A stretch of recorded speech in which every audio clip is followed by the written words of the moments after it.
First படத்துக்கு கீதைன்னு தானே sir நீங்க பேர் வச்சிருந்தீங்க. அது கீதை வைக்கக்கூடாதுன்றனால புதிய கீதையை மாத்தினாங்களா? இளைய தளபதி விஜயின் கீதைன்னு இருக்கும். அவங்களுக்கு அது ஏதோ ஒரு மாதிரி இவர் கிறிஸ்தவர் நினைப்பாங்க.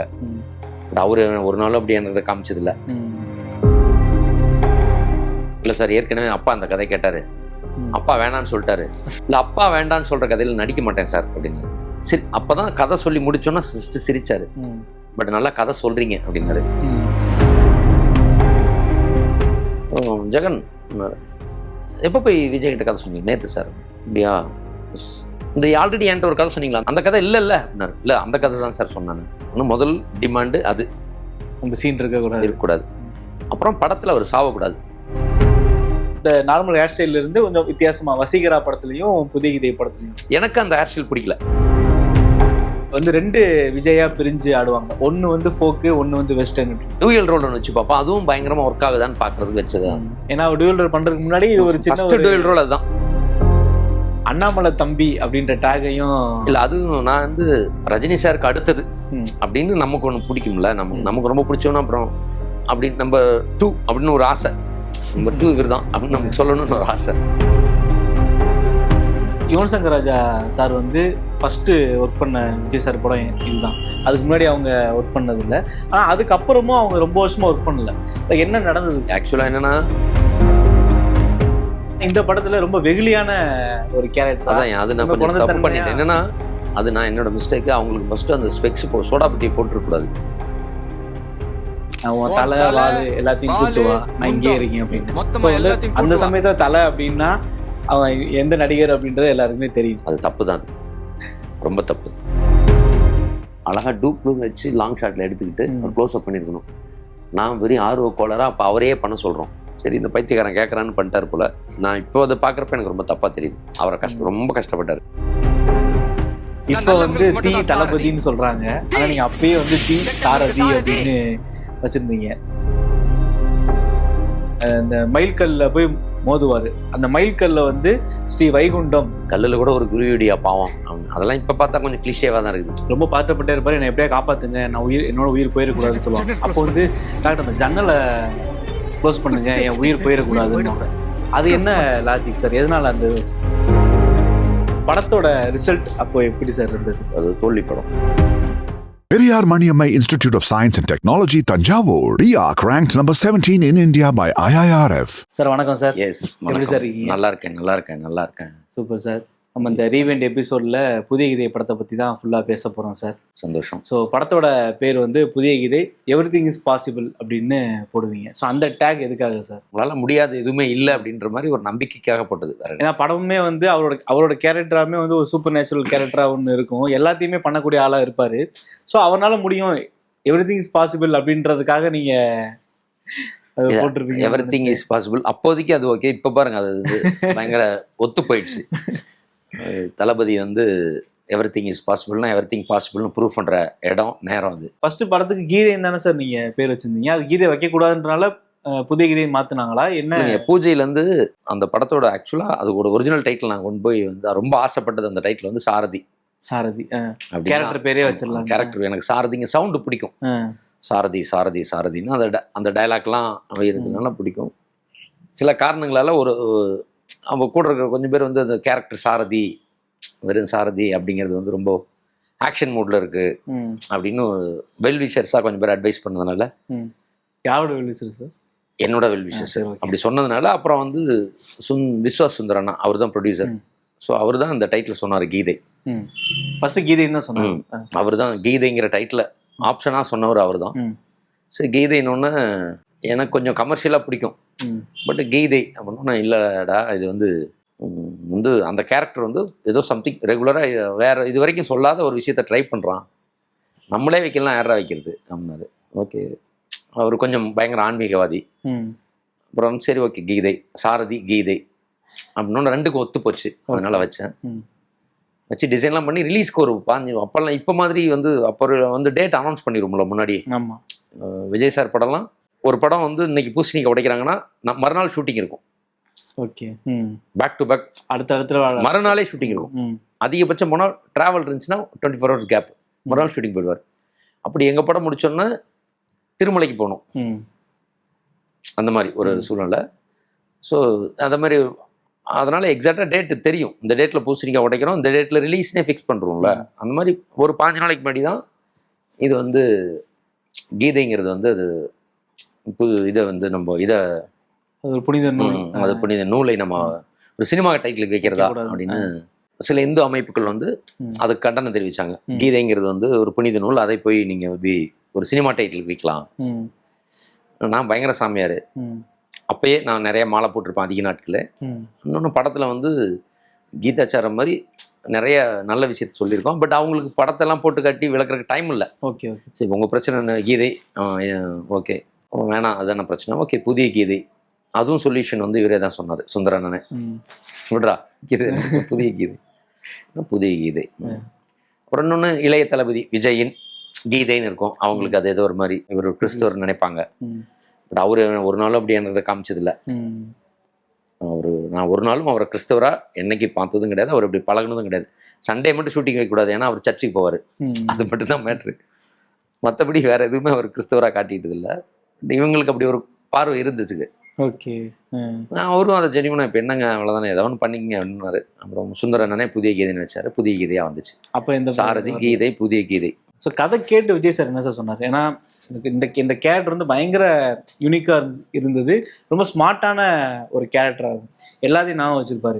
3 மாதத்துக்கு முன்னாடி வாங்கின ரோஜா செடி கூட இப்போ பூ பூத்துருக்குன்னு சொல்றது, மாத்திரை சரியா போட்டிங்களா, சரியா போட்டது என்ன காலியாக இருக்குமே, இது எல்லாமே கால்குலேட்டிவாக கரெக்டாக மைண்டில் கேரக்டரு, ஒரு சூப்பர் நேச்சுரல் இதுவுமே படத்துக்குள்ள லாஸ்ட்டில் இருக்குது.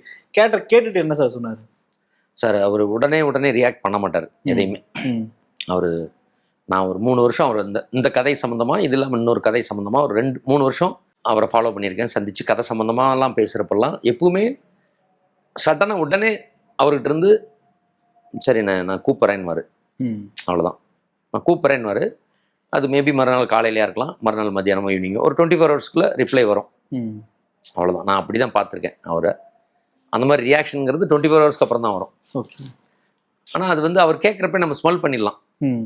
ஆனால் அவர் வந்து பயங்கர எக்ஸைட் ஆகி விழுந்து சிரிக்கவும் மாட்டார். நாம் பயங்கரமாக அழுது நடிச்சின்னு இருப்போம். நான்லாம் வந்து இந்த சீமானண்ணா சேரன் சாட்டிலாம் கதை சொல்லி கற்றுக்கிட்டதுனால நான் பயங்கரமாக அப்படியே டைலாக்லாம் வந்து ஃபுல் ஸ்கிரிப்டை நான் வந்து டைலாக்கோட தான் சொல்லுவேன். நடிச்சுக்கிட்டுச்செல்லாம் சொல்லிக்கிட்டு இருப்பேன், அழுகிற இடத்துல அழுவேன் எல்லாம் பண்ணுவேன். அதுக்கு அவரும் ஒன்றும் எமோஷனாக அழுகிற கேரக்டரும் கிடையாது. சரி அது அப்படியே நீட்டாக உட்காந்து கரெக்டாக அப்சர்வ் பண்ணுவார். நீங்கள் தலையாட்டுறீங்களா அந்த மாதிரி கூட ஆட்ட மாட்டார், நீட்டாக அப்படியே சுகராக பார்த்துட்டே இருப்பார், அவ்வளோதான். சின்ன பயங்கர உண்மையாகவே ரொம்ப சிரிக்க வேண்டிய இடம் வந்தால் ஒரு 2 செகண்ட் 3 செகண்ட்ஸ் மட்டும் அப்புறம் ஹோல்ட் பண்ணிக்குவார். எமோஷனாக இருக்கும், அந்த மாதிரி பயங்கர எமோஷனாக கண்ணு கலங்கி அப்படியும் பண்ண மாட்டார், பயங்கரமாக கேப்சர் பண்ணிக்குவார், அவ்வளோதான். ஆனால் ரிப்ளை வந்துட்டு ஒரு 24 ஹவர்ஸில் சொல்லுவார். அந்த மாதிரி ஒரு நாள் அவ்வளோதான், மறுநாள் சொல்லிடுவார். அது எனக்கு மட்டும் இல்லை, எல்லாருக்குமே ஓகேனாலும் ஓகே தான், ஓகே இல்லைனாலும் இல்லைன்னு சொல்லிடுவார். அது ரொம்ப நாளுக்கு அப்புறம் இழுத்தடிச்சு அப்புறம் போய் கேட்டு அப்படின்லாம் சொல்லலை. பயங்கர டிசிப்ளினாக இருப்பார். அதெல்லாம் நான் விஜய் சார்ட்டு இந்த ஸ்கிரிப்டை நரேட் பண்ணது வந்து பிரியன் சார் மூலமாக, டிஓபி பிரியன் அண்ட் அவரோட அசோசியேட் ஸ்ரீதர்னு 2 பேர் தான் எனக்கு பிரியன் சார் கூட்டு போய் சொன்னார். சொன்னோன்னே சரி இந்த சண்டே கேட்குறேன் அப்படின்னாரு. அப்புறம் இன்னொரு விஷயம் சார்ண்ணா அதை சொல்லுங்க அப்படின்னாரு. இல்லை சார் ஏற்கனவே அப்பா அந்த கதை கேட்டார், அப்பா வேணான்னு சொல்லிட்டாரு. 3 மாசத்துக்கு முன்னாடி சொன்னேன் சார், எஸ்எஸ்சி சார் சொன்னேன். பட் இவர்கிட்ட அதை சர்ப்ரைஸா சொன்னேன் சார், போய் சொல்லல சார். அப்பா கிட்ட அந்த கதை சொன்னேன், அவருக்கு டைரக்டருக்கு இன்ட்ரெஸ்ட் இல்லை, வேணான்னு சொல்லிட்டாரு. பட் எனக்கு நம்பிக்கை இருக்கு சார் இந்த கதை உங்களுக்கு பிடிக்கும்னு. இல்லை அப்பா வேண்டான்னு சொல்ற கதையில நடிக்க மாட்டேன் சார் அப்படின்னாரு. இல்லை சார் நீங்க நடிக்க வேண்டான்னு சொல்லிட்டு ஒரு கதை கேளுங்களேன். அதே சார் உங்க டைமும் உங்க எனர்ஜி வேஸ்ட், என் டைம் வேஸ்ட். இல்லை சார் சும்மா அப்பா வேண்டான்னு சொன்ன கதை ஒருத்தன் வந்து திரும்ப வந்து உங்களுக்கு பிடிக்குன்னு சொல்றான்ல, நீ நடிக்க வேண்டாம், ஆனா எனக்கு ஏன் பிடிக்குன்னு ஒரு அர்த்தம் இருக்குல்ல சார், அது உங்களுக்கு ஒரு இதா இருக்கும் சார், சும்மா ஒரு எக்ஸ்பீரியன்ஸ் தானே சார், அது கியூரியாசிட்டியை தூண்டி அப்படின்னு சொன்னோன்னே எதுவும் சொல்லலை. ஓகே சொல்றேன்னாரு. சாட்டர்டே ஜேபி கால் பண்ணாரு, சண்டே அப்பாயின்மெண்ட்டு, நரேஷன் கொடுத்தேன். சரி அப்போதான் கதை சொல்லி முடிச்சோன்னா சிரிச்சாரு. சிரிச்சுட்டு ஓகே நான் சொல்கிறேன் அப்படின்னாரு. அப்புறம் ஒன்று எனக்கு என்ன சந்தோஷம்னா அவர் நடிக்கிறாரு நடிக்கலையோ, பட்டு சார் நீங்கள் வந்து நீங்கள் வந்து அப்பாவுக்கு பிடிக்கலன்னு சொன்னதுக்கப்புறமும் கேட்டதுக்காக ரொம்ப தேங்க்ஸ் சார்ண்ணா. இல்லை அதனால என்ன இருக்குது, நைஸ், பட் நல்லா கதை சொல்கிறீங்க அப்படின்னாரு. அப்படியா சார், லவ் யூ சார் அப்படின்ட்டு வந்துட்டேன். வந்தால் மறுநாள் ஜேபி கூப்பிட்டாரு. கூப்பிட்டு நீங்கள் வந்து எஸ்ஏசி சாரை மீட் பண்ணுங்கன்னாரு. ஆனால் அவர் வந்து விஜய் சார் எஸ்ஐ சார்ட்டு சொல்லலை. இந்த மாதிரி நீங்கள் வேண்டான்னு சொன்ன கதையை நான் கேட்டேன்னு அவர் ஃப்ரெஷ்ஷாக கேட்ட மாதிரி மெயின்டைன் பண்ணிட்டாரு. மறுநாள் நான் போனோன்னே ஜெகன் எப்போ போய் விஜய் கிட்ட கதை சொன்னீங்க? நேற்று சார். அப்படியா, இந்த ஆல்ரெடி என்கிட்ட ஒரு கதை சொன்னீங்களா, அந்த கதையா? அந்த கதை இல்லை அப்படின்னாரு. இல்லை அந்த கதை தான் சார் சொன்னேன். ஏங்க நான் தான் அப்படின்னு. இல்லை சார் அந்த கதையை அந்த மாதிரி சொல்லலை, மாற்றி சொன்னேன், உங்களுக்கு பிடிக்கும். அப்போ கூட நீங்கள் அந்த வெர்ஷன் என்கிட்ட தான் நான் நேரேட் பண்ணணும். இப்போ வந்துட்டேன்ல சார் அப்படின்னா. சரி அவரும் அப்படியா அப்படின்ட்டு உட்காந்து கேட்டோம். நான் இப்போ அவருக்கு நான் கொஞ்சம் மாடிஃபை பண்ணியிருந்தேன். ஏன்னா அந்த படத்தில் ஃபஸ்ட்டு சீனே ஒரு சீன் மட்டும் சொல்லிக்கிறேன், அவங்களும் கேட்கட்டும். ஒரு சீனு ஒரு கத்திப்பாறை மாதிரி அல்லது அண்ணா ஃப்ளைவர் மாதிரி ஒரு பெரிய பிரிட்ஜில் ஒரு அப்போ வந்து சிஎம் சார் வந்து இப்போ இருக்கிற முதல்வர் ஸ்டாலின் வந்து அப்போ வந்து மேயராக இருந்தார். ஒரு மேயர் வந்து கான்வேயில் வருவார், ஃபுல் டிராஃபிக் ஆகிடும். ஏன்டா டிராஃபிக்னு பார்த்து பந்தவங்கிட்ட கேட்பார். செக்யூரிட்டி சொல்லுவாங்க, இல்லை சார் யாரோ ஒரு டெத் ஊர்வலம். டெத்தா? யார் பொலிட்டிஷியனா? இல்லை சார். சினிமாக்காரனா? இல்லை. அப்புறம் நீ எவ்வளோ கூட்டம் போகுது, இவ்வளோ நேரம் டிராஃபிக் ஆகுது. ஏன் சார் சினிமாக்காரனுக்கும் பொலிட்டிஷியன் தான் கூட்டம் போகுமா? ஒரு நல்லவனுக்கு போகாதா சார்? அவர் நல்லவன் சார் அப்படின்னா முதல் முறை ஒரு மேயர் மாதிரி ஒரு கேரக்டர் இறங்கி நின்று, யாரா அப்படி ஒரு சாதாரண நல்லவனுக்கு மிடில் கிளாஸ் பிறந்தில் அப்படி நல்லவனா அப்படின்னா ஒரு ஊர்வலம் போய் பாடியெல்லாம் வைப்பாங்க, வச்சு சுடுகாட்டில் ஒரே சீனுக்கு மட்டும் ஹனீஃபா மாதிரி ஒரு ஆள், அவர் வந்து அவர் வந்து மண்வெட்டியோடு நிற்பார் குழியை மூடுறதுக்கு. யாரை முகம் பார்த்துருவங்களாம் முக்கியமாக சொந்தக்காரங்களாம் பார்த்துக்கிங்கன்னா அவ்வளோ பேரும் வந்தவன் பூரா முகத்தை பார்க்கணுமா. சரி மண்ணு போடுங்க, ரத்த சொந்தங்கள்லாம் மண்ணு போடணும், அவ்வளோ பேரும் மண்ணு போடுவான். ஸோ அந்த மண்ணு போட்டு மழை பெய்ய ஆரம்பிக்கும், அப்படியே ஃபுல் ரொம்பிடும் குழி மேலே வரைக்கும். இப்படி ஒரு மண்வெட்டியில் என்ன செய்ய முடியுமோ அதை அப்படியே வெறும் கையிலே போட்டுருவாங்க. எல்லாருமே ரியலாக அழுவாங்க, எல்லாரு கண்ணிலையும் கண்ணீர் இருக்கும், யாரும் ஃபார்மாலிட்டிக்கு நிற்காம. எல்லாம் கூட்டம்லாம் அப்படி கலைஞ்சு போகும். அவர் வந்து அந்த மண்வெட்டியை தூக்கி இப்படியே மேலே அடிப்பார், அது போய் மரத்தில் மாட்டும், மழை பெய்ய ஆரம்பிக்கும். மண்டியை போட்டு சொல்லுவார், தம்பி எல்லாரும் பார்த்தாங்க முகத்தை, நான் முகத்தை பார்க்காம விட்டுட்டேன். அப்போ தான் சொல்லுவார், பிறந்த எல்லாரும் ஒரு நாளைக்கு சாக தான் போகிறோம், எந்த உயிரும் இந்த பிரபஞ்சத்தில் நிற்க போகிறதில்ல, வந்த வழியை நோக்கி போகிறோம். நான் இடையில எப்படி வாழ்ந்தோங்கிறதுக்கு ஒரே அடையாளம், இங்கே வந்தவங்க கண்ணெல்லாம் கண்ணீரை பார்த்தேன்பா. நான் ஒரு 50 வருஷம் இந்த இடுகாட்டில் வேலையாக இருக்கேன். 50 வருஷத்தில் நான் மண்வெட்டியில் மூடாமல் ரொம்ப குழி உனக்கு தான்ப்பா அப்படி இப்படின்னு பயங்கரமாக ரியலாக முகத்தை பார்க்காம விட்டேன். ரியலி வாழ்ந்தா உன்ன மாதிரி ஒருத்தர் நான் வாழணும் அப்படின்னா. இப்போ அப்படியே அவரோட போஸ்டர்லாம் மெதுவாக நனைஞ்சிக்கிட்டு இருக்கும். கண்ணீர் அஞ்சலி அப்படின்னு போட்டால் சாரதி, தோற்றம், மறைவு, டேட்டு அப்படின்னு போய் இங்கிருந்து படம் ஆரம்பிக்கும். இப்படி இதை சொன்னோடனே ஒரு சூப்பர் ஹீரோ, அவர் சூப்பர் ஸ்டார். அவர் அப்பயே அவர் 39வது படம் அது. அப்பயே பயங்கர ஸ்டார் தான், நம்பர் 2 அந்த மாதிரி இடத்துல இருக்காரு. ஓகே, ரஜினி சார் அப்படி கிட்ட நிற்கிறாரு. அப்போ போய் நம்ம வந்து சொன்னா ஒரு தகப்பனா அப்படின்றப்போ அவருக்கு கஷ்டமா இருந்திருக்கு போல. பட் நான் விஜய் சார் இந்த நெர்ஷன் தான் சொன்னேன், அவர் எங்கிட்ட எதுவுமே சொல்லல. அவர்கிட்ட இந்த சீன் சொன்னீங்க? இந்த சீன் சொன்னேன் அவர்கிட்ட, இந்த சீன் அவர்கிட்ட மாத்திரேன்னு சொல்லி எஸ்எஸ்சிட்ட போய் தாங்க சொன்னேன். சரி ஓகே, அவர்கிட்ட எஸ்எஸ்சி சார்ட்ட போய் சொன்னேன். விஜய் சார்ட்ட அந்த ஓப்பனிங் சொன்னேன். ஓப்பனிங் சொல்லிட்டு இப்படி நடக்கும், இப்படி நடந்து இடையில கொஞ்சம் அவரோட இன்னும் கொஞ்சம், ஏன்னா இடையில திரும்ப ஒர்க் பண்ணியிருப்போம்ல ஒரு 3 மாதம், அதெல்லாம் இம்ப்ரூவைஸ்லாம் இருந்தது. எஸ்எஸ்சி சார் கேட்ட வருஷன்ல வந்து இம்ப்ரூவைஸ் இருந்துச்சு. அப்புறம் சொன்னோன்னே இவர் அப்படியே தானே சொல்கிற நீ அப்படின்னாரு. இல்லை சார் இடையெல்லாம் உள்ளெல்லாம் மாற்றிருக்கேன் சார். அவர் வந்து ஃபைனலாக கதை கேட்குற வரைக்கும் அமைதியாக இருந்து கடைசி சொன்னார், ஜெகன் விஜய் வந்து தம்பி வந்து முதல் சீனில் அவன் வந்து பல கோடி இதயத்தில் வாழ்ந்துட்டு இருக்காப்புல, நீ வந்து ரொம்ப ஃபீல் பண்ணுறதெல்லாம் ஓகே தான், பட் முதல் சீன்லேயே ஒரு அவ்வளோ பெரிய ஸ்டார் இறந்து போனான்னு ஒரு இன்ட்ரோடக்ஷன் டெட் பாடியாக காமிச்சா எப்படி இப்போ ஆடியன்ஸ் எல்லாம் ஃபீல் ஆவாங்க, நீ இந்த ஆங்கிள்லேருந்து யோசிக்க மாட்டேறியானாரு. அப்படி சரி சார் புரியுது சார் எனக்குன்னு. புரியுதுல்ல, அதுக்கு தகுந்த மாதிரி ஒர்க் பண்ண முதல் டிமாண்டு அது, அந்த சீன் இருக்கக்கூடாது. அப்புறம் படத்தில் அவர் சாவக்கூடாது, அது கடைசி டிமாண்டு. முதல் டிமாண்ட் கடைசி டிமாண்ட். வேறு ஏதாவது இதுக்கு நீ சால்வேஷன் பண்ணி ஒர்க் பண்ணிட்டு வா. சார் அதுக்கு ஆப்ஷன் தான் நம்மகிட்டே இருக்க, இதை நான் சொல்லியிருக்கேன், பட் இதுக்கு ஆப்ஷன் வந்து இது சார், இந்த மாதிரி அந்த வில்லனே வந்து கடைசியாக கூப்பிடுவான், இந்த மாதிரி இந்த கிளைமேக்ஸ் சொன்னேன், கலாபன் பண்ணி சொல்லுவார்ல சாரதி நல்லவன் வந்து வருவான் நம்பிக்கை இருக்குன்னு. மொத்தமாக எல்லாரோட பிரார்த்தனையும் சேர்ந்து எல்லாரோட பிரபஞ்சத்துக்கு போய் கனெக்ட் ஆச்சு. பிரபஞ்சம் போன உயரை மீட்டு கொண்டு வந்து கொடுத்துச்சு அப்படின்னு நினச்சி திரும்ப வந்தான், சாரதி உயிரோட வந்துட்டான் அப்படின்னு படத்தை முடிச்சோம். இது ஓகேயா அந்த விஷயம். அதுக்கப்புறம் இவரை வந்து நான் ஷூட்டிங் ஸ்பாட்டில் போய் பார்த்தேன். சார் அப்பாவை பார்த்துட்டேன் சார், நானும் சொல்லி அனுப்புறேன்னாரு. அவரும் நான் சொல்லி அனுப்புறேன்னு சொல்லிட்டு மறுநாளே கூப்பிட்டாரு. மறுநாள் கூப்பிட்டு 3 ஆப்ஷன் தராரு, ஏவிஎம், கவிதாலயா, விஸ்வாஸ் சுந்தர். இந்த 3 பேருக்கு யாருக்கு போய் பண்ணுறேன்னு கேட்குறாரு. ஓகே, நான் வந்து ஃபஸ்ட்டு யாருக்கு சார் போறீங்கன்றேன். இல்லப்பா நீ யாருக்கு போற? சார் நான் யாருக்கு வேணா போறேன், அது மேட்டர் கிடையாது. நீங்க யாருக்கு போறீங்க? அடுத்த படம் யாருக்கு நீங்க யாருக்கு போறீங்க? நான் விஸ்வாஸ் வந்து நானும் விஸ்வாஸ் வந்து போறேன். சோ அப்படி ஃபர்ஸ்ட் சீன் அந்த மாதிரி வைக்கக்கூடாதுன்னு சொன்னனாலதான் அப்ப இந்த ஜோசியர்கிட்ட போய் பாக்குறது, ஜோசியர் வந்து எப்படினாலும் இந்த பையனுக்கு வந்து ஆயுசை கம்மியா கொடுத்துட்டே ஆண்டவான். சோ அதெல்லாம் அதுக்கப்புறம் மாத்தினது. அதுக்கு இப்படி ஒரு வேற அதுல இருந்து வேற ஏதோ ஒரு அந்த மாதிரி ஒரு மூடு கிரியேட் ஆகணுமே. சோ அதே மாதிரி விஜய் சாரோட அந்த லுக் இருக்குல்ல சார், அவர் வந்து 2 படத்துல மட்டும்தான் இந்த லுக்ல இருப்பாரு. அதாவது அவரோட பழைய அந்த நார்மல் ஹேர் ஸ்டைல்ல இருந்து கொஞ்சம் வித்தியாசமா வசீகரா படத்துலயும் புதிய கீதை படத்துலயும் இந்த அவரோட ஹேர் ஸ்டைல் லுக்கு, மீசை, பியர்ட், அது நான் ஏன்னா அவர் முதல் நாள் வரைக்கும் நான் வேற மாதிரி பார்த்துட்டு வந்தேன்.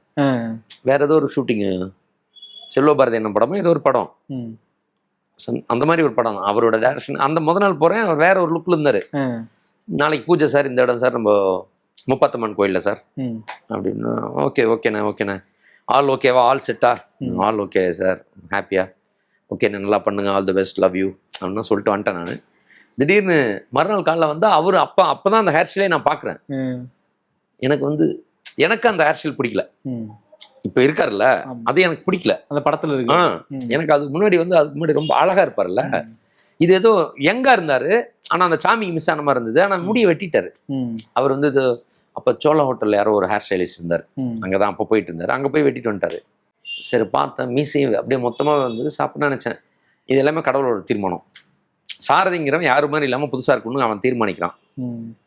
அவர் என்ன சொன்னார், அண்ணே இது வந்து ஏன் எப்படி இருக்குனாரு. சார் புதுசா இருக்கு, பட் விடுங்க சார், அவ்வளவுதான். நான் வந்து நல்லா இல்லைன்னு சொல்லலை, ஆனா முதல் நாளே பாவம் இதாயிடுவார். ஏன்னா அவர் எதுவும் நமக்காக புதுசா ஒன்று ட்ரை பண்ணுன்றாரு. அப்போ நம்ம அது வந்து அது இருக்கிறத வச்சு பெஸ்ட் ஆக்கணும், அவ்வளோதான் சார். இது அப்படின்னா அந்த காஸ்டியூம் வந்து சுந்தரண்ணா கொஞ்சம் நிறைய எடுத்திருந்தாரு. அவரே போய் அங்கங்கே பாம்பே கிம்பே எங்கெங்கயோ டெல்லி கில்லி ஏதோ அப்போ ஜப்பானுக்கு போகிறப்பெல்லாம் ஒரு 2-3 ட்ரெஸ் எடுத்துகிட்டு வருவார். அது கொஞ்சம் இருந்தது. அப்புறம் வந்து அந்த ரன்னிங் பேக் எல்லாம் ஒன்று போட்டோம். அவருக்கு தெரியும், உங்களுக்கு எப்பவுமே ஷோல்டர் பேக்கோட இருப்பா, அதெல்லாம் கொஞ்சம் போட்டோன்னா மாறிடுச்சு. அப்புறம் 2-3 நாள் எனக்கு அப்படி இருந்தது. அப்புறம் பார்த்தோன்னா எனக்கு பழகிடுச்சு. இப்போ எனக்கு சாரதினா இப்படிதான் இருப்பான் அந்த மாதிரி மைண்ட் செட். அதே மாதிரி ஓப்பனிங் சாங் வந்து முடியும் போது வந்து ஆட்டோகிராஃப் போடுவார், கண்ணாடியில போடுவார், பின்னாடி கேமரா இருக்கும். ஆனா விஜய்னு போடுவாரு. அது ஃபேன்ஸ்க்காக தானே, சாரதின்னு போட முடியாதுல்ல. ஏன்னா அதான் படத்தோட கேரக்டர் பார்த்துட்டு இருப்போம். ஆனா விஜய்னு கையெழுத்து போடுவாரு. பின்னாடி பார்க்கும்போது அது முன்னாடி காமிச்சா நல்லா விஜய்னு தெரிஞ்சிடும், ரிவர்ஸ்ல தான் தெரியும். ஆனா இருந்தாலும் விஜய்ன்றது தெரிஞ்சிடும். ஃபேன்ஸ்க்காக பயங்கரமா சந்தோஷம். இன்னொன்னு பர்டிகுலரா சொல்ல போனா, நான் வந்து பயங்கரமான எக்ஸ்ட்ரீம் விஜய் ஃபேன். முன்னாடி இருந்து சொல்றேன். சினிமாவுக்கு வர்றப்போ நான் பயங்கர விஜயோட எனக்கு ரொம்ப பிடிக்கும் அந்த ஸ்டேஜ்ல.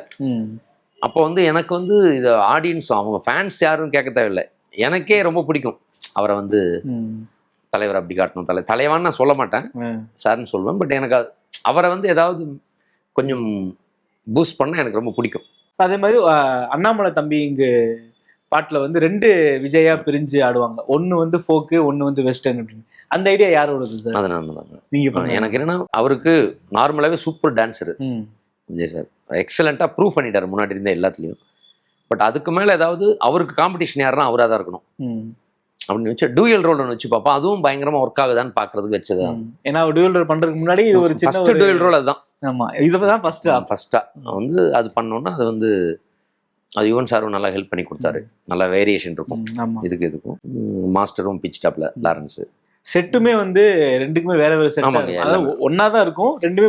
அதாங்க, அது போர்ஷன் பிரிச்சு பண்ண மாதிரி ஐடியால நல்லா இருக்கும். அப்போ வந்து அது அமிஷா பட்டேல், மீரா ஜாஸ்மின், அவங்க 2 பேக்ரவுண்டுக்குமே ஆக்சுவலா அப்போ வந்து என்கே விஸ்வநாதன் ஒரு பெரிய டிஓபி இருந்தார், லெஜெண்ட் டிஓபி. அவர் தான் டூயல் ரோலுக்குலாம் அப்போ மாஸ்டர் பண்ணுவார். அதுக்கு மட்டும் ஸ்பெஷலா அந்த 3 days வர சொன்னோம். வந்து ப்ராப்பராக இந்த பிளாக் ஷீட்டை ஒட்டி ரீவைண்ட் பண்ணி அந்த ஃபார்மாலிட்டிஸ் எல்லாம் ஹெல்ப் பண்ணி கொடுத்தாரு. அது எனக்கு பயங்கர ஹாப்பி. முதல்ல தலைவனை வந்து 2 டூயல் ரோல் காமிச்சோம்ன்றது பயங்கர ஹாப்பி. தேட்டரில் நான் பார்த்தோன்னா அப்படி சந்தோஷமா இருந்துச்சு. அண்ணாமலை தம்பி அப்படின்ற டேகையும் இல்லை, அதுவும் நான் வந்து ரஜினி சாருக்கு அடுத்தது அப்படின்னு நமக்கு ஒன்று பிடிக்கும்ல, நமக்கு ரொம்ப பிடிச்சோன்னா அப்புறம் அப்படி நம்பர் 2 அப்படின்னு ஒரு ஆசை. நம்பர் 2 இவர் தான் அப்படின்னு நமக்கு சொல்லணும்னு ஒரு ஆசை. பின்னாடி போஸ்டர்லாம் வச்சு லீக் போட்டு அவர் சார்ட்ட சொன்னோம், ஏன் இப்படியா வேணுமா அப்படின்னாரு. அவர் எப்பவுமே வேணுமான்னு நம்ம சாய்ஸ்ல தான் விட்டுருவார். நம்ம ஒன்று சொன்னா கூட தீர்மானிக்கிறது நம்மளா தான் இருக்கணும். அவர் ஒப்பீனியன் சொல்லுவார், வேணுமா இப்படி வேணுமா அப்படியாண்ணே எப்படியாண்ணே அவசியம் வேணுமாண்ணே எதுக்குண்ணே, இல்லை சார் இருந்தால் ஹாப்பி ஆகிடும் சார், ஜாலியாக இருக்கும், அவங்க ஃபேன்ஸ் நம்ம எல்லாருமே செலிப்ரேட் பண்ணுவோம்ல சார். ஓகே நீங்கள் சொன்னால் ஓகே, உங்களுக்கு ஓகேவா, ஸோ அதே மாதிரி யுவன் சங்கர் ராஜா சார் வந்து ஃபஸ்ட்டு ஒர்க் பண்ண விஜய் சார் படம் இதுதான். அதுக்கு முன்னாடி அவங்க ஒர்க் பண்ணதில்லை. ஆனால் அதுக்கப்புறமும் அவங்க ரொம்ப வருஷமாக ஒர்க் பண்ணல. இப்போ கோட்டில் தான் மீட் ஆனாங்க, ரொம்ப வருஷம் கழிச்சு மறுபடியும் ஒர்க் பண்ணாங்க. ஸோ அந்த படத்துலேயே பார்த்தா பாடல்கள் மட்டும்தான் யுவன் சார் பண்ணியிருந்தாரு, பேக்ரவுண்ட் எல்லாம் கார்த்திக் ராஜா சார் பண்ணியிருந்தாரு. என்ன நடந்தது சார்? ஏதாவது அதெல்லாம் ஒன்றும் இல்லை. ஆக்சுவலாக என்னன்னா சாங்ஸ்க்கு எல்லாமே நிறைய ஆப்ஷன் கொடுத்தாரு. ஒரு டியூனுக்கு இப்போ எத்தனை தருவார்னு தெரியும், அப்போ 5-6 ஆப்ஷன் தருவார். அப்புறம் சுந்தரண்ணன் நான் கேட்குறது, சுந்தரண்ணன் ப்ரொடியூசர் கேட்குறது, விஜய் சார் கேட்குறது, எல்லாருக்கும் பொதுவாக பிடிச்ச ஒரு டியூன் இருக்கும்ல, அது செலக்ட் ஆகி போகும், அதை ரெக்கார்ட் பண்ணுவார் நினச்சி. அதெல்லாம் ரொம்ப கூல் எவ்ரி திங். பட் நாங்கள் எங்களோட டபுள் பாசிட்டிவ் போய் ரிலீஸ் டேட் ஃபிக்ஸ் பண்ணதும் அவர் வந்து காதல் கொண்டேன் அவரோட அதே டைமில் அது ரீ ரெக்கார்டிங் வந்துருச்சு. இப்போ அவர் வந்து ரீ ரெக்கார்டிங் குறைஞ்சபட்சம் அப்போ 40 நாள் பண்ணுவார், 35 நாள் 40 நாள் அப்போ எடுத்துக்குவார் யுவன் சார். ஸோ அந்த 40 நாளுக்கு டைமுக்கு காதல் கொண்டேன் தான் டேலி ஆகுது, எங்களுது டேலி ஆகாது. எங்களுது 10 நாளில் பண்ணாதான் நாங்கள் ரிலீஸ் கொண்டு வர முடியும். அப்படிங்கிறப்ப அவர் கொடுத்த ஆப்ஷன் ஜி அண்ணா, என்னை விட அண்ணா சூப்பராக பண்ணுவார், உடனே நடக்கும், அப்பா மாதிரி உடனே வேலை நடந்துடும், 5 நாளில் நடந்துடும், உங்களுக்கு 7 நாளே அதிகம், 5 நாள் நடந்துடும். நான் வந்து சும்மா ஃப்ரெண்ட்லியாக எல்லாமே பார்த்துக்கிறேன், டெய்லி பார்த்துக்கிறேன், அண்ணா பண்ணிட்டுனாரு. அவர் பயங்கர ஹாப்பி, எனக்கு நான் பயங்கர ஹாப்பி. அதனால டெய்லி அதே மாதிரி யுவன் சார் ஈவினிங் எவனா வந்துருவார், வந்து இந்த ரீல்ஸ் ஃபுல்லாக ரன் த்ரூ பார்ப்பார். இந்த மாதிரி 4-5 டேஸில் முடிச்சிட்டார். விஜய் சார் வந்து ரீ ரெக்கார்டிங் பார்த்துட்டு பயங்கர ஹாப்பி, மிரட்டிட்டாப்லையா சொல்லிட்டு. அதுதான். அதுக்கப்புறம் ஏன் அந்த கேப்புங்கிறது சத்தியமாக எனக்கே தெரியாது. அது ஒருவேளை கரெக்டான படம் மாட்டலையா அல்லது இவர் போய் அப்ரோச் பண்ணலையா, அது என்னன்றது அது அவங்க 2 பேருக்கு மட்டும் தான் தெரியும். ஸோ அதே மாதிரி மீரா ஜாஸ்மின்க்கு வந்து இது 3வது படம் நினைக்கிறேன். அதுக்கு முன்னாடி ரன் இதெல்லாமே நல்லா எஸ்டாப்ளிஷ் ஆகிட்டாங்க, நல்ல ஒரு கமர்ஷியல் ஹீரோயினாவே பார்க்க ஆரம்பிச்சிட்டாங்க. ஆனால் இந்த படத்தில் ரொம்ப வெகுளியான ஒரு கேரக்டர். அதான் அது நான் கொஞ்சம் தப்பு பண்ணிட்டேன். என்னன்னா அது நான் என்னோட மிஸ்டேக்கு. அவங்களுக்கு ஃபஸ்ட்டு அந்த ஸ்பெக்ஸ் சோடா புட்டியை போட்டுருக்கூடாது. ஓகே. நான் வந்து அவங்களோட அந்த கிளாமர் அதெல்லாம் நான் எதிர்பார்க்கல. சில இப்போ நார்மலாக என்னென்னா அந்த பொண்ணை கிளாமராக காட்டக்கூடாதுன்றதுல எனக்கு ஜோன்ரவ் வந்து ரொம்ப நம்ம வீட்டு புள்ள, அவள் வந்து ரொம்ப ஃப்ரெண்ட். அவன் அந்த பொண்ணு அமிஷா வந்து எப்படி வேணா இருக்கலாம், ஏன்னா அது கிளாமரு, அது வந்து வேறு ஸ்டேட்லேருந்து வந்த பொண்ணு அப்படிங்கிறதுனால அந்த கேரக்டர் எப்படி வேணா கிளாமராக இருக்கலாம். இவங்க சாதாரணமாக இவங்க எதாவது நார்மல் காஸ்டியூம் போட்டு கொஞ்சம் எதாவது விலையிருந்தா கூட நான் சொல்லுவேன், மீரா அது கொஞ்சம் சரி பண்ணிக்கோ, அது நல்லா இல்லைன்னு. இதான் அப்படி இருக்குன்னு நினச்சேன் நான். ஆனால் அந்த பொண்ணு கண்ணாடி போட்டது ரொம்ப மைனஸ் ஆகிட்டு இருக்கு. அது நிறைய பேர் இப்போ பார்க்குறப்பெல்லாம் திட்டுவாங்க, பேரழகியை போய் கண்ணாடி போட்டு சும்மா சோடா புட்டி மாதிரி போட்டியா, அவன் ஒரு மெச்சூர்டான கேளாக காமிச்சிருக்கலாமேன்னு. ரொம்ப வெகுளித்தனமாக நான் இவனை ரொம்ப நேசிக்கணுங்கிறதுக்காக, சாரதையை ரொம்ப நேசிக்கணுங்கிறதுக்காக, ரொம்ப அறிவார்ந்த பயங்கர மெச்சூர்டான ஒரு பொண்ணு, அவள் வேற மாதிரி ஒன்று நேசிப்பா, அவளோட நேசிப்பு வேற மாதிரி இருக்கும். இது வெளிலேருந்தே பார்த்தோன்னா தாவி கட்டி பிடிச்சிக்கிற மாதிரி ஒரு மனசு இருக்கணுங்கிறதுக்காக, குழந்தை மனசுன்னு சொல்லுவோம்ல, அப்படி இருக்கும்னு நினைச்சு இப்படி ஒரு கேரக்டர் வந்துச்சு. பட் அது கரெக்டா அவங்களோட பிரசன்ஸுக்கு கரெக்டா நீ காஸ்டிங் அதான் நீங்க வேற ஆள் அந்த மாதிரி போயிருந்தா அவங்ககிட்டே போயிருக்கலாம். அவங்களுக்கு போறப்ப கொஞ்சம் கேரக்டரைசேஷன் மாத்திருக்கணும், அந்த கூலரை தூக்கி போட்டிருக்கணும். ஓகே, அதெல்லாம் பை மிஸ்டேக்கா நடந்துச்சு. மீன் மார்க்கெட்ல ஒரு சண்டை வரும்ல சார், அப்போ டைலாக் வரும், தலை வாழு எல்லாத்தையும் கூட்டு வா, நான் இங்கே இருக்கேன் அப்படின்னு. அந்த சமயத்துல தலை அப்படின்னா அவன் எந்த நடிகர் அப்படின்றது எல்லாருக்குமே தெரியும். ஸோ அப்படி ஒரு டைலாக் வச்சதுக்கான ரீசன் என்ன சார்? இல்லை சார், நான் தான் சொல்றேன், உள்ள இந்த விஜய் ஃபேன் அதுக்காக அவர் வேண்டான்னு தான் சொன்னார். நம்ம யாரையும் ஹேட் பண்ணக்கூடாதுண்ணா, ப்ளீஸ் சார், ரசிகர்களோட ஆசைக்கு பேசிடுங்க சார், நீங்கள் பாட்டுக்கு சும்மா இல்லாமல் எதாவது பண்ணி விட்றாதீங்க, தேவையில்லாத, please sir please sir. Okay பேசிட்டார் அவங்க. அது தப்பு தான், அது ரொம்ப தப்பு. ஏன்னா அது ஒரு நாகரிகமான அணுகுமுறை இல்லை அப்படிங்கிறதெல்லாம் கொஞ்சம் கடந்த அப்போ அந்த வயசுல தெரியல. ரொம்ப ரொம்ப தப்பு. அது பேட்டி எடுக்கிறதுக்காக வந்திருப்பாங்க, மாடிக்கு கூட்டு போவாங்க, மாடியில இருந்து கீழே தள்ளி வர மாதிரியான ஒரு ஷாட்டு. ரொம்ப அந்த மரத்தெல்லாம் உடைச்சிட்டு தான் வந்து விழுவாரு, ஃபுல்லா சிமெண்டா இருக்கும், சிமெண்ட்டுக்குள்ள விழுந்து அதுலேருந்து அந்த எந்திக்கிற ஷாட்டு. ஸோ கேட்கும் போதே கொஞ்சம் ரிஸ்கியான ஷாட்டாக தான் இருக்குது, சிமெண்ட்டுக்குள்ளெல்லாம் விழுந்து எந்திக்கணுன்றப்போ அது எவ்வளோ கம்ஃபர்டபுளாக இருந்தது? இல்லை சார், அது தப்பு தான். இப்போ மாதிரி முட்டாள்தனமாக அதெல்லாம் அழகாக டூப்ளூம் வச்சு லாங் ஷாட்டில் எடுத்துக்கிட்டு க்ளோஸ் அப் பண்ணியிருக்கணும். நான் வெறும் ஆர்வக்கோளராக அப்போ அவரையே பண்ண சொல்கிறோம், அவரும் ஏன் பண்ணணுன்னே கேட்கல. இது ஏங்க நான் பண்ணணும், அது வந்து லாங் ஷாட்டில் யாராவது அந்த மட்டுக்குள்ளே இறங்கிட்டு அந்த சிமெண்ட்லேருந்து வெளியே வர க்ளோஸ் அப் மட்டும் நான் பண்ணிக்கிறேன்னு அவரும் கேட்டிருக்கலாம். அவருக்கு தெரியும், என்னோட அனுபவம் இருக்குது, எனக்கு முதல் படம் அவருக்கு, நான் 39வது படம், ஒருவேளை தெரிஞ்சிருக்கலாம். சரி இந்த பைத்தியக்காரன் கேட்குறான்னு பண்ணிட்டாரு போல. நான் இப்போ அதை பார்க்குறப்ப எனக்கு ரொம்ப தப்பாக தெரியுது. அவரை ரொம்ப கஷ்டப்பட்டார். ஏன்னா அது மூக்கில் ஏறிடும் சார். நம்மளாம் வந்து சும்மா கட்சி கட்டி நின்ட்டோம். அவர் என்ன பண்ணுவார்? அது அவ்வளவு சிமெண்ட் இருக்கும் கிட்டத்தட்ட. அவர் ஃபுல்லாவே சிமெண்ட், உடம்பே சிமெண்ட் ஃபுல்லாவே அப்படிதான் இருந்துச்சு. அதுல இருந்து அப்படியே அதுல மூக்கெல்லாம் மூஞ்செல்லாம் வேற பூசிட்டோம், ஃபுல்லாவே பூசிட்டோம். அந்த கண்ணையும் வந்து க்ளோஸ் பண்ணிட்டாரு. ஷார்ட் டைம்ல தான் திறக்கணும்.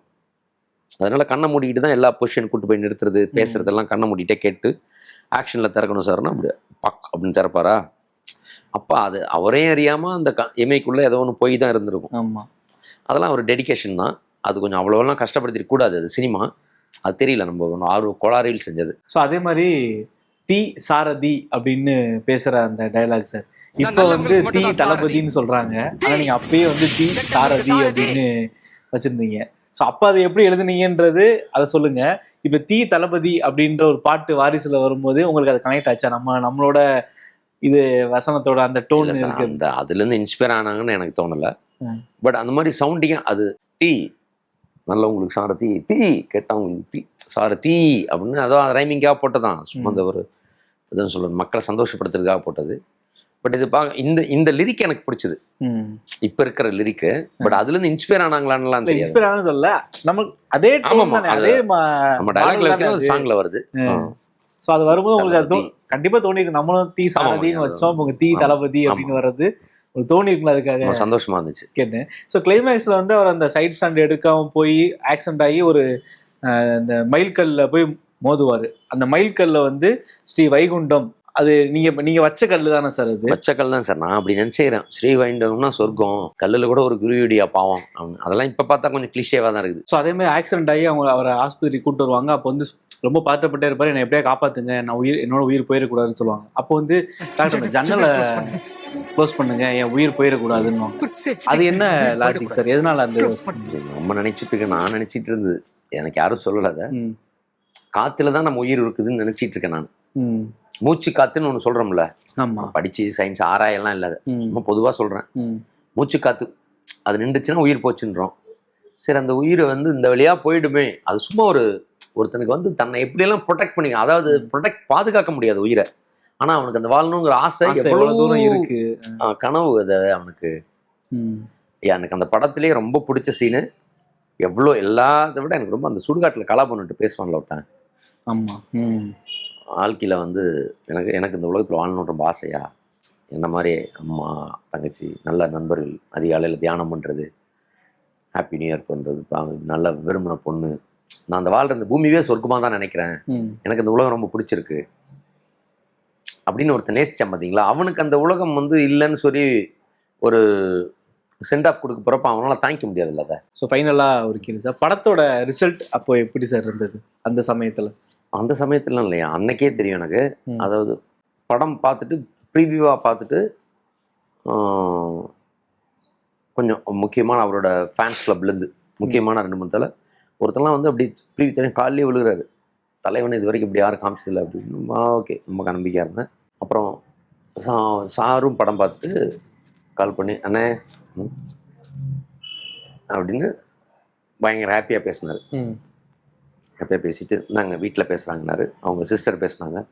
அவங்க என்ன சொன்னாங்கன்னா, அண்ணே இவர் ரொம்ப சூப்பராக நடிக்க வச்சிட்டிங்கண்ணே, அவரோட ஆக்டிங் எனக்கு ரொம்ப பிடிக்கிற அளவுக்கு பண்ணிட்டீங்க, ரொம்ப சூப்பராக பண்ணியிருந்தாரு அப்படின்னு. தேங்க்யூ சிஸ்டர், ரொம்ப படம் எமோஷனாக கனெக்ட் ஆச்சு எனக்கு அப்படி இப்படின்னு பாசிட்டிவாகவே சொல்லி முடிச்சிட்டாங்க. இதெல்லாம் ரிலீஸுக்கு முதல் நாள். ரிலீஸ் அன்னைக்கு இப்போ என்ன டைமு, இந்த டைமுக்கு எனக்கு நான் காலையிலேருந்து சார் இயக்குனராக்கி உங்களுக்கு மனமார்ந்த நன்றின்லாம் நான் மெசேஜே போடல காலையிலேருந்து. ரிசல்ட் ஒருத்தர் கரெக்டாக வந்தோம். அப்புறம் வந்து எல்லா படத்துக்கும் அவர் வந்து பார்ட்டி வைப்பார். எல்லா படத்துக்கும் விஜய் சார் பார்ட்டி வைப்பார். அந்த படத்துக்கு அதே மாதிரி ஷூட்டிங் முடிஞ்சோன்னா பார்ட்டி வைக்கணும்னு கேட்குறாரு. அம்பி எம்பரில் பார்ட்டி வைக்கலாம். நான் சொன்னேன், இல்லை சார் படம் ஹிட் ஆச்சுன்னா வைங்க சார்ன்றேன். ஏண்ணே அப்படின்னாரு. இல்லை சார், முன்னாடி எல்லா படத்துக்கும் ரெகுலராக வைக்கிறீங்க, இந்த படம் சக்ஸஸ் பார்ட்டியாக வச்சுக்கோங்க, முன்னாடி வேண்டாம். இல்லை சார், நான்லாம் சாப்பிட்டா ஒரு மாதிரி பேசுவேன், அது நல்லா இருக்காதுன்னு நினைக்கிறேன் அப்படின்னு சொல்லி எனக்கு ரொம்ப பயங்கர ஹிட்டாகவும் சக்ஸஸ் பார்ட்டியாக இருக்கும்னு நினச்சேன். அது ஆகலை, அதனால் அந்த பார்ட்டி வைக்கலை. அதுபோல் அந்த ரிலீஸ் அன்னைக்கு நான் சாயந்தரம் வரைக்கும் அவர் கூப்பிடல. கரெக்டான ரிசல்ட்டு 100% வந்தோன்னு கூப்பிடலான்னு அவர் எனக்கு ஒரு 4:30 மணிக்கு மாதிரி அடித்தார். எங்கண்ணா இருக்கீங்கன்னாரு. சார் நான் வெற்றி தேட்டரில் இருக்கேன். எப்படி இருக்காங்க அப்படின்னா, சார் நான் சங்கமில் ஃபுல் ஷோ பார்த்தேன் ஃபேன்ஸோட. இப்போ வெற்றி தேட்டரில் பாதி படம் போயத்துக்கிட்டு இருக்கேன். எப்படின்னு இருக்குன்னு கேட்டால் என்னென்னமோ சொல்லிட்டு இருக்கேன் நான். ஆனால் உங்கள் ஃபேன்ஸ்க்கெலாம் படம் ரொம்ப பிடிச்சிருக்கு சார். நம்ம ஃபேன்ஸுக்கு படம் ஹாப்பியாக இருக்குது சார். மற்றவங்களுக்கு இல்லை சார். நான் சொன்னேன், என் தம்பி வந்து ஆட்டோ டிரைவர் சார். அவன் சொன்னான், இல்லைடா கொஞ்சம் சாங் இன்னும் கொஞ்சம் பெட்டராக இருந்திருக்கலாம், படத்தில் கொஞ்சம் காமெடி இருந்திருக்கலான்னு ஒரு கருத்து சொல்கிறான் சார் அவன். ஸோ அவன் கருத்து, அவன் வந்து பொதுவான ஆடியன்ஸ் அவன். ஸோ அவன் கருத்தில் கொஞ்சம் பேர் ஆடியன்ஸ் இருப்பான். படத்தில் கொஞ்சம் காமெடி வேணும்னு நீங்கள் கேட்டிங்கன்னா, காமெடி இருக்கலாமோன்னு கேட்டிங்க. நான் தான் இருக்குதே போதுன்னு மாதிரி நான் சொன்னேன். அதெல்லாம் கொஞ்சம் இன்னும் கொஞ்சம் பெட்டர் பண்ணியிருக்கலாமோன்னு எனக்கு இப்போ வந்து எனக்கு உள்ள பச்சி சொல்லுது சார். அட போங்கண்ணே, இப்போ தான் 27 சென்டருக்கு நானே ஃபோன் பண்ணி கேட்டேன், டேரெக்டாக கேட்டேன். படம் சூப்பர் ஹிட்ன்றாங்க, கான்ஃபிடென்ட்டாக இருக்குங்க என்ன சார், உங்கள் வாக்கு பழிக்கிட்டோம் சார் அப்படின்னு. ஆனால் அது அப்படி நடக்கலை. படம் வந்து அது தோல்வி படம், வணிக ரீதியாக அது தோல்வி படம் தானே. மொத்தமாக வந்து ஒரு நல்ல இந்த சமூகத்துக்கு நல்ல விஷயத்தை சொன்ன படமான்னு சொன்னால் நல்ல படம். இது வரைக்கும் விஜய் சார் நடித்த பாசிட்டிவான படம்ல ரொம்ப நம்பிக்கையை தர்ற படம், பாசிட்டிவான படம்னா புதிய கீதை தான் நம்பர் 1ல் நிற்கும். கலெக்ஷனில் அப்படி நினைச்சான்னாட்டா இல்லை, அது ஒத்துக்கணும். பட் அப்படி சண்டைக்கு போனால் சட்டை கிளி தான் செய்யும், காயின்னு 2 பக்கம் எது வேணால் விழுகலாம் சினிமாவில், அது ஓகே. பட் ஒரு நல்ல படமான்னு கேட்டால் நல்ல படம். ஓகே, அவ்வளோதான். ஸோ ரொம்ப நன்றி சார். லவ் யூங்கய்யா. இவ்வளோ நேரம் ஒதுக்கி நிறைய விஷயங்கள் அதெல்லாம் பண்ணீங்க. அதெல்லாம் ஒன்றும் இல்லை. Thank you sir. விகடன் குடும்பத்துக்கு நான் ரொம்ப நன்றி சொல்கிறேன். என்னென்னா, நிறையா பழைய நினைவுகளை, புதிய கீதைங்கிற என்னோட முதல் படத்தோட முதல் பயணத்தை உங்களோட பகிர்ந்துக்கிறதுக்கு வாய்ப்பாக இருந்த விகடன் குழுமத்திற்கு, டிஜிட்டல் மீடியாவுக்கு என்னுடைய பேரன்பும் நன்றியும். Love you. Periyar Maniammai Institute of Science and Technology, Tanjavur. RIAC ranked number 17 in India by IIRF.